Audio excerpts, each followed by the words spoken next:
প্ৰধানমন্ত্ৰীগৰাকী এখন গুৰুত্বপূৰ্ণ সভাত অংশগ্ৰহণ কৰিছে যাক সমীক্ষা বৈঠক হিচাপে নাম দিয়া হৈছে আৰু এই মুহূৰ্তত এই সভাখনৰ সন্দৰ্ভত বা যিখন বৈঠক অনুষ্ঠিত হৈছে পৰ্যালোচনা বৈঠক যাৰ নাম দিয়া হৈছে সমীক্ষা বৈঠক এই বৈঠকখন সন্দৰ্ভত কিছু তথ্য আলোকপাত কৰিবৰ কাৰণে আমি এই মুহূৰ্তত আহমেদাবাদলৈ যাব বিচাৰিম আমাৰ সৈতে আছে প্ৰাঞ্জল প্ৰতিম দাস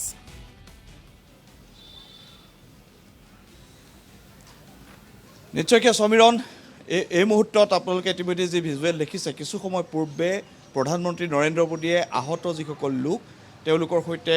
হাস্পতালত কথা বতৰা পাতিছে তেওঁলোকৰ স্বাস্থ্যৰ খবৰ লৈছে আৰু তাৰ পূৰ্বে তেখেতে যিটো ছাইট আছিলে অৰ্থাৎ য'ত এই এক্সিডেণ্টটো হৈছিলে দুৰ্ঘটনা হৈছিলে তাতো তেওঁ গৈ পৰিস্থিতিৰ পৰ্যালোচনা কৰে আৰু তাৰপিছত সমীক্ষা বৈঠকত অংশগ্ৰহণ কৰিছে প্ৰশাসনৰ সন্মুখত এই মুহূৰ্তত বহুকেইটা প্ৰত্যাহ্বান আছে প্ৰথম প্ৰত্যাহ্বান এই ধৰণৰ এক দুৰ্ঘটনা এই দুৰ্ঘটনা কোনোৱেই আশা কৰা নাছিল বা কোনেও এই ধৰণৰ এক দুৰ্ঘটনাৰ বাবে সাজু থকা নাছিল এই ধৰণৰ এক দুৰ্ঘটনা ভাৰতৰ ইতিহাসত আমি যদি চাওঁ আটাইতকৈ সৰ্ববৃহৎ বিমান দুৰ্ঘটনাবিলাকৰ ভিতৰত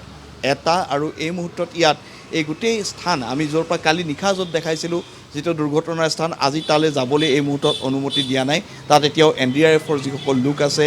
চিভিল ডিফেন্সৰ যিসকল লোক আছে তেওঁলোকে তাত এতিয়াও তেওঁলোকৰ উদ্ধাৰ অভিযান চলাই আছে আৰু সকলোতকৈ ডাঙৰ কথাটো হৈছে যিহেতু সম্পূৰ্ণ বিমানখন জ্বলি ছাই হৈ গৈছে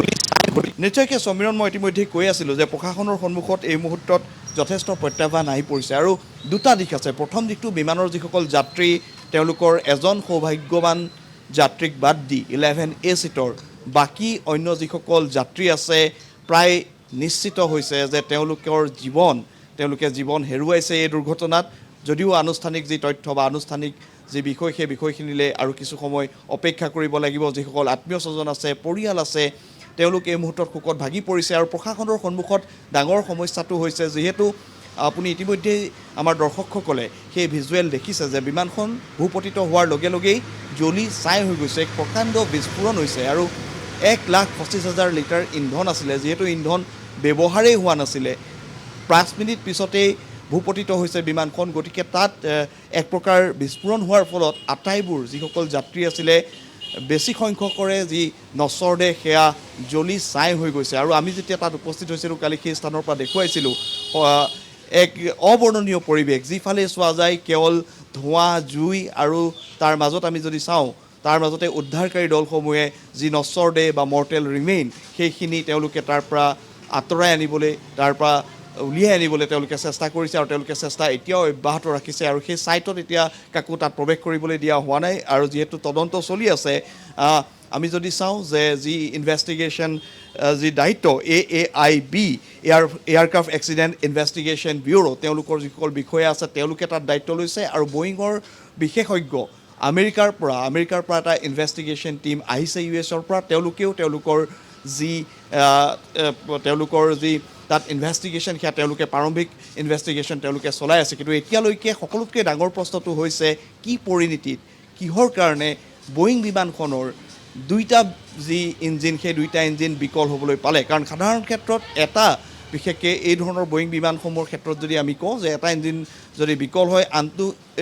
ইঞ্জিনে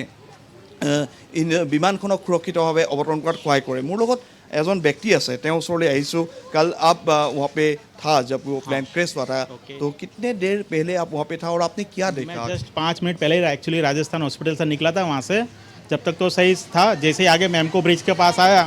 तुरंत ही देखा मैंने बैक साइड काफ़ी बड़ा ब्लास्ट हुआ और आवाज़ भी काफ़ी ज़ोर से आई थी तो मुझे कुछ पता नहीं चला कि भाई ये क्या हुआ पर जस्ट जैसे थोड़ा और आगे आया फिर घर पर जाके कुछ चेक किया न्यूज़ वगैरह तब जाके मालूम पड़ी कि मैं जिस रास्ते से निकला हूँ उसी रास्ते पे प्लेन क्रैश हुआ है यानी मेरा नसीब अच्छा था कि मैं बच गया यानी अदरवाइज़ 5 मिनट में लेट होता तो शायद मेरा भी नंबर लग यानी कितना सिविलियन था आप वहाँ पे देखा जाए तो हॉस्टल था खाना खा रहा था जो हॉस्टल का लोग था विजय हॉस्पिटल का और बाकी सिविलियन लोगों का आना जाना उस रात पे कितना वहाँ पे तब सिविलियंस था नहीं सर एक्चुअली मैं जिस टाइम निकला तब तो सब नॉर्मल था पर जैसे ही मैं 1 किलोमीटर जितना आगे आया उसके बाद ब्लास्ट हुआ बाद में तो काफ़ी यानी हलचल मच गई थी फिर मैंने जाने की कोशिश भी की लेकिन मेरा मन नहीं मांगा यानी कि भाई मैं जा सकूँ यानी वापस নিশ্চয়কৈ আৰু এয়া সেই মুহূৰ্তত তেওঁ কিছু সময় পূৰ্বে তেওঁ তাৰ পৰা ওলাই আহিছিল গতিকে এক ধৰণৰ আতংকৰ পৰিৱেশৰ সৃষ্টি হৈছিল আৰু সমীৰণ এইখিনিতে ক'ব লাগিব প্ৰধানমন্ত্ৰীয়ে সমীক্ষা যি বৈঠক সেই বৈঠকত তেখেতে ইতিমধ্যেই পৰ্যালোচনা কৰি আছে বিষয়সমূহ পৰিয়ালৰ লোকসকলক এইটোৱে প্ৰশাসনৰ কাৰণে ডাঙৰ প্ৰত্যাহ্বান যে তেওঁলোকৰ মৰ্টেল ৰিমেইন বা যি নশ্বৰ দেহ তেওঁলোকক কেনেদৰে অৰ্পণ কৰা হ'ব, যি অন্ত্যেষ্টিক্ৰিয়াৰ প্ৰক্ৰিয়া তেওঁলোকে যিহেতু যিখিনি শেষকৃত্য সমাপন কৰিবৰ কাৰণে যিখিনি প্ৰয়োজন সেই বিষয়খিনিৰ কাৰণে কেনেদৰে আগবাঢ়িব সেই বিষয়খিনি এই মুহূৰ্তত নিশ্চয়। প্ৰধানত ঠাই পাইছে। নিশ্চয় সমীৰণ। প্ৰাঞ্জল প্ৰতিম দাস এই মুহূৰ্তত আপোনাক ধন্যবাদ জনাইছোঁ আৰু পৰৱৰ্তী সময়ত আপোনাৰ কাষলৈ যাম। এতিয়া কথা হ'ল যে সমগ্ৰ বিষয় সন্দৰ্ভত যিহেতু আমি পোনপটীয়া সমাচাৰলৈ যোৱাৰ পূৰ্বে আমি আলোকপাত কৰি আছিলোঁ যে এই কথাসমূহ আচলতে কেতিয়ালৈ আচলতে পোহৰলৈ আহিব, এই দুৰ্ঘটনাটোৰ কাৰক কি, কাৰণ এনে ঘটনা ইমান এটা স্বাভাৱিক নহয়, কাৰণ এই দুৰ্ঘটনাটো মাজ আকাশত সংঘটিত এক ঘটনা নহয়, এয়া উৰণৰ 30 ছেকেণ্ডৰ পিছত সংঘটিত হৈছে আৰু উৰণৰ পূৰ্বে এখন বিমান পৰীক্ষা কৰা হয়। গতিকে উৰণৰ পৰীক্ষা কৰাৰ মাত্ৰ সেই সময়ছোৱাত কোনো ধৰণৰ বিজুতি পৰিলক্ষিত হোৱা নাছিল আৰু তাৰ পৰৱৰ্তী সময়ছোৱাত মাত্ৰ 30 ছেকেণ্ডৰ ব্যৱধানত এই দুৰ্ঘটনাটো পৰিলক্ষিত হ'ল। গতিকে কেনেধৰণে এই দুৰ্ঘটনাটো সংঘটিত হ'বলৈ পালে, আচলতে ইয়াৰ অন্তৰালত কিবা গভীৰ কাৰণ আছে নেকি, আমি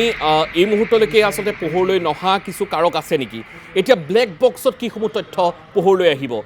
আৰু এগৰাকী পাইলট ইমান অভিজ্ঞতাপুষ্ট হোৱাৰ পিছত পাইলটে নিয়ন্ত্ৰণৰ বাহিৰলৈ গৈছে, পাইলটৰ নিয়ন্ত্ৰণৰ বাহিৰলৈ যেতিয়া গৈছে তেতিয়াহ'লে পৰিৱেশটো আচলতে অত্যন্ত এটা মেজৰ প্ৰব্লেম হ'ব লাগিব, কাৰণ এইটো কোনো এটা সাধাৰণ প্ৰব্লেম হয়তো নহ'ব, কাৰণ পাইলটৰ নিয়ন্ত্ৰণৰ বাহিৰত আছিলে আৰু পাইলটকেইজন কোনো নতুন পাইলট নাছিলে, তেখেতসকলে যথেষ্ট অভিজ্ঞতা সম্পন্ন আছিল, কাৰোবাৰ 8000 কিলোমিটাৰ চলোৱাৰ অভিজ্ঞতা আছিল আৰু কাৰোবাৰ তাতকৈ